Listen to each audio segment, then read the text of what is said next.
অনেক ধরনের বাধার মুখে আমি পড়ছি। রাইট আপ লিখছে যে ব্যাচেলর পয়েন্ট বন্ধ করে দিতে হবে, এটা বাংলাদেশ একটা হিস্ট্রি ক্রিয়েট করে। আমি প্রত্যেকটা প্ল্যাটফর্মে আমাদের যত অডিয়েন্স আছে সবার প্রতি রেসপেক্ট রেখে সবাইকে দেখানোর জন্য ব্যাচেলর পয়েন্ট সিজন 5 বানিয়েছি। আমি যখন ব্যাচেলর পয়েন্ট স্টার্ট করি তখন আসলে আমি নিজেও জানতাম না যে ব্যাচেলর পয়েন্টের ভবিষ্যৎটা কি, কিন্তু আমি সিরিয়ালটা শুরু করেছি একদম সততার সাথে। আমার যতটুকু বাজেট ছিল, যতটুকু সাধ্য ছিল, আমি চেষ্টা করেছি আমার বেস্ট এফোর্ট দিয়ে কাজটা করতে।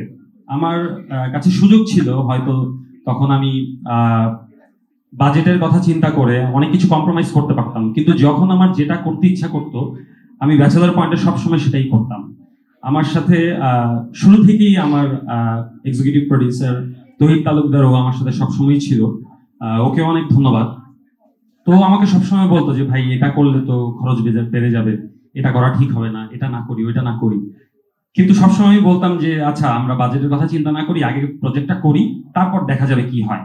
তো প্রত্যেকবার আমরা এভাবে করে ব্যাচেলর পয়েন্টের শুটিং করতাম, তারপরে বলতো এই যে ভাই এবারও তো বাজেট বেড়ে গেল, কি হবে? বললাম আচ্ছা করতে থাকি।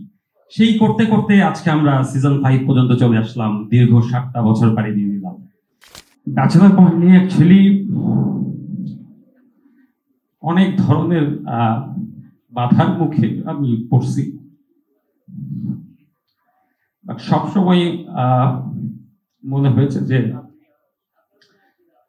হয়তো আমি অনেস্টি দিয়ে করলে এটার একটা ফিডব্যাক অডিয়েন্স আমাকে দিবে, সেই জায়গা থেকে আমি কখনোই নিরাশ হইনি। এমনও সিচুয়েশন তৈরি হয়েছে যে আমাদের আশেপাশেরই অনেক মানুষ ফোন দিয়ে বলছে আমাকে যে আমাদের বিভিন্ন গ্রুপ, বিভিন্ন অ্যাসোসিয়েশন সবাই মিলে রাইট আপ লিখছে যে ব্যাচেলর পয়েন্ট বন্ধ করে দিতে হবে। তো সেই রাইট আপ যার কাছে গিয়েছে সে আমাকে ফোন দিয়ে বললো যে আমি তো আসলে ব্যাচেলর পয়েন্টের ফ্যান, আমার একটা ছোট বোন আছে, ও খুব অ্যাক্টিং করতে চায়, তুমি একটু দেখো ওকে। আমি বললাম ঠিক আছে ভাই, আমি দেখবো। মানে যেখানেই আমার নামে কোনো কমপ্লেইন গেছে ওই জায়গায় দেখা গেছে কেউ না কেউ ব্যাচেলর পয়েন্টের ফ্যান। মানে কোনো না কোনো ভাবে কোনো না কোনো মানুষ আমার পাশে এসে দাঁড়িয়েছে সব সময়, প্রত্যেকটা বার।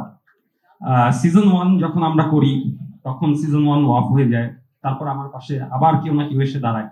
আমি সিজন 2, 3, 4 টানা 3টা সিজন করেছি মোশন রকের ব্যানারে ধ্রুব টিভির সাথে।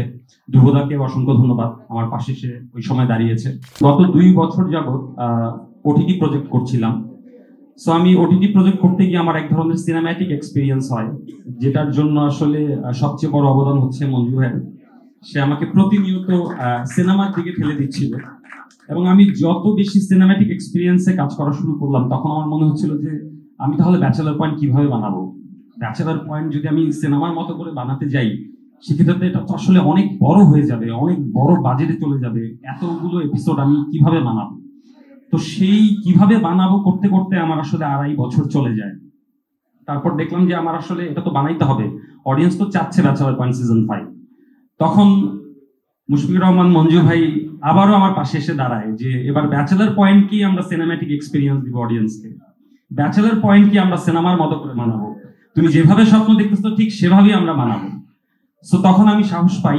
বঙ্গকে অসংখ্য ধন্যবাদ, ফয়েজ ভাইকে অসংখ্য ধন্যবাদ যে বঙ্গ আমার স্বপ্ন পূরণে আমার পাশে এসে দাঁড়িয়েছে এবং আমাকে ফুল ফ্রিডম দিয়েছে যে তুমি যেভাবে স্বপ্ন দেখছো ব্যাচেলর পয়েন্ট নিয়ে আমরা তোমার পাশে আছি। আমরা চেষ্টা করেছি ব্যাচেলর পয়েন্ট সিজন 5 কে এমন ভাবে বানাতে যাতে এটা বাংলাদেশ একটা হিস্ট্রি ক্রিয়েট করে, এবং আজকে থেকে 10 বছর পরেও আমরা সবাই বলতে পারি যে আমরা একসময় ব্যাচেলর পয়েন্ট বানিয়েছিলাম এবং এটা সিজন 5 পর্যন্ত আমরা এই জায়গায় এসেছি। সো ওই টার্গেট থেকে আমরা ব্যাচেলর পয়েন্ট সিজন 5 করেছি। আমি প্রত্যেকটা প্ল্যাটফর্মে আমাদের যত অডিয়েন্স আছে সবার প্রতি রেসপেক্ট রেখে সবাইকে দেখানোর জন্য ব্যাচেলর পয়েন্ট সিজন 5 বানিয়েছি। এবং ব্যাচেলর পয়েন্ট সিজন 5 একটা মেগা ওয়েব সিরিজ, আপনারা একটা মেগা ওয়েব সিরিজ পাচ্ছেন, যেটা আপনারা ওটিটিতেও পাবেন, ইউটিউবেও পাবেন এবং টিভিতেও পাবেন। কোনো অডিয়েন্স মিস করবে না ব্যাচেলর পয়েন্ট, প্রত্যেকটা মানুষের কাছে আমরা পৌঁছে যাব।